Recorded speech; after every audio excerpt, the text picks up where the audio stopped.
Bueno, ahora miremos este circuito. Entonces tengo un circuito donde tengo de nuevo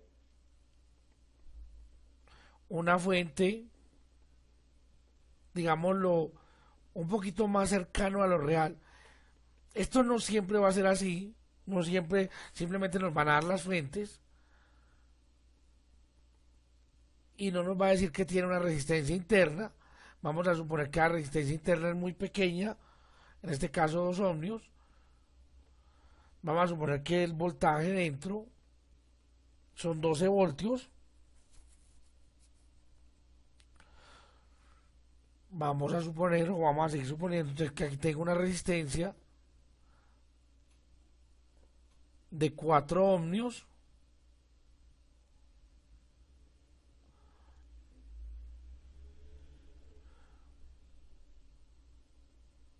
El voltaje es un voltaje directo, entonces el voltaje no va a cambiar, pero a medida que el voltaje va entrando en cada uno de los elementos del circuito, el voltaje sí va cambiando. Entonces miremos esto. Entonces, para una fuente de este tipo, recordemos la fuente interna menos la corriente en el circuito es la misma, porque la manguera es como, perdón, el alambre es como si fuera una manguera y en ninguna parte va a haber pérdida de corriente. Entonces la corriente es la misma en todas partes por la resistencia interna tiene que ser igual a la corriente por la resistencia externa. Es fácil desde aquí darse uno cuenta que la corriente es igual a 2 amperios. Recuerden, este es 12 voltios, la resistencia interna es 2 ohmios y la resistencia externa es 4 ohmios. Entonces no es difícil llegar a que la corriente es 2 amperios. Pero entonces miremos una cosa. Vamos a tratar de graficar cómo se comportaría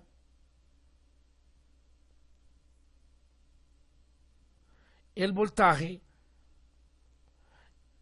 Y aquí abajo voy a colocar un eje que es, digámoslo, el elemento.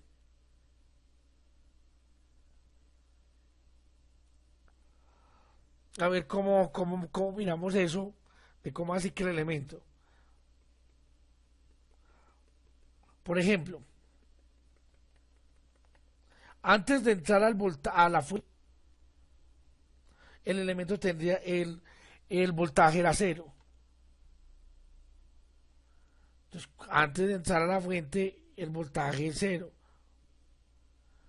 Pero cuando entra a la fuente, automáticamente, o sea, a ver, entra a la fuente y se vuelve, hasta aquí es cero, 0 voltios. Pero él empieza a subir hasta que cuando sale de la fuente, ya el voltaje, o sea, que él empieza de cero hasta que llega a 12 voltios. A la entrada de la resistencia, digamos que como el alambre no tiene ninguna, el alambre es con una resistencia casi cero, aquí se mantiene los 12 voltios. Cuando sale la resistencia, o sea, por acá,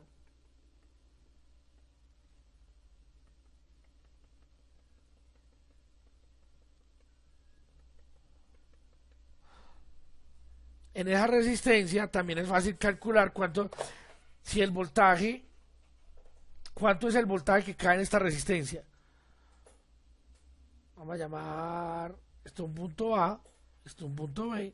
¿Cuánto es el voltaje que cae en la resistencia? Entonces el voltaje, según corriente, que es 2 amperios, por la resistencia, que es 2 ohmios. O sea que en esa resistencia tienen que estar cayendo 4 voltios. Entonces, si caen 4 voltios, cuando salga de la resistencia, tengo que quedar en 8.